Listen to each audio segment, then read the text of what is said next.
money, signed to a bigger company, they think that you're sold out and all that. Some guys are on the phone. And the first one who says that to me says that we're sold out because we're signed to a big company. I'm going to smack him in the mouth. Where it all began, and I wanna go again in my back garden, and I wanna wreck a lot before the press gets in, because they get my overture, they know that happens there. When the band was full of characters, the band's following was full of characters, and there was no difference between the band on stage and the boys on the terraces. No fakes, the real deal. We're not going to spit, we're not going to go up and stick our fingers up and say we're punks, because all them are doing, they just think they're shocking people. We're punks. We're punks. Yeah, we was definitely a Fagans gang, no matter what. That's without a doubt, but we had backup. We was an heavy Fagans gang. As long as you're happy with what you're doing, fuck the rest of them. And we are. And if someone happens to like us, like say Gary Bushell, it's all very well. It's all very well. But if they don't, we're not going to fucking change just to suit what they want. Right?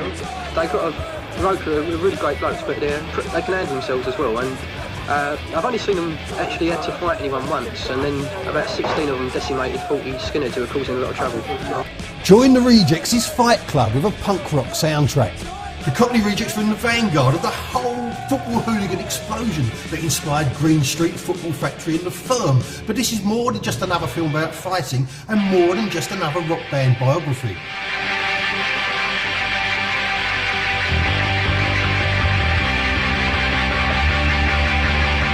The Cockney Rejects were a band of real cultural significance.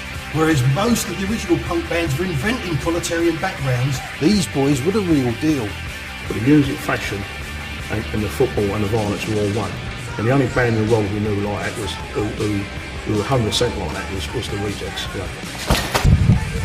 Free Bad Man single, I bought that in 1980. I'm still listening to it now, and so a lot of other people. Cockney Rejects, I think they're a brilliant band. They're the band really with the Sex Pistols what got me into the punks. I definitely would say that punk rock destroyed my boxing career, or our boxing career, but I'm glad that it did. Because you might be sitting here now, absolutely punch drunk and totally skinny. Hi, it's Ricky at Manhattan here. I'm a big fan of the Cockney Rejects. Read Jeff's book and I find it very inspiring. I mean, the band have done absolutely fantastic. They've come a little bit from where I've come from. 1980 seems like a long time ago. Cedar Club, Birmingham. 2018, 90, Londoners. Cockney Reject fans. Rummies, I don't know, 200, 300, take your pick. Various amounts have been given. Was it violent? Was it vicious? Look at the records. Go Google it if you want. The most vicious, the most violent, the most outrageous ever gig action ever in this country. Fantastic band. The book was very, very inspiring, and I think it would make a wonderful film. The roots of punk rock, I believe, they started like kind of fake. It was very, very, very middle class, upper class, Bromley contingent, Malcolm McLaren's sex shop, up the West End. This was the first punk band. Its roots were bought in, not from any rich mum and dad, right out, West End Boxing Club. That was the soul of the Rejects and the new movement of how punk should have been and how always my ideal of it was to be. We didn't play our first gigs in the Vortex on a marquee. We had to nick our gear out of shops, from the Bridge House, any bands who were playing, yeah, and it's shame it was the only way we could do it. On 40p pocket money a week, you didn't have no choice. Our first gigs were in back gardens, in people's sheds, and kids coming over the wall, coming to see you. That's how we started, that's how it always should have been, in my eyes, you know. This is also a rites of passage story, a real journey for two brothers, teenage boxers plunged into pop stardom and a world of ultra-violence and forced to grow up fast. They learned to cope in that old world, yeah, very, very fast. I had to grow up very quick, really. It was, really, I was still a child, yeah, of course I was. But you're right, when you're putting with people, even 2021 at that time, who were ardent football hooligans, who were our boys as well.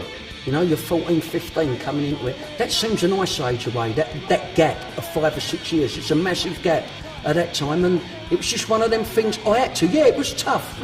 At the time, it didn't seem tough. Read the book, Cockney Reject. It's made for a film. Think about it. Page after page after page.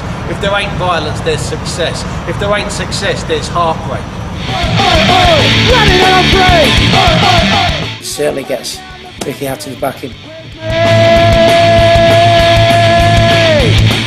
The book captures it, and the Rejects captured it.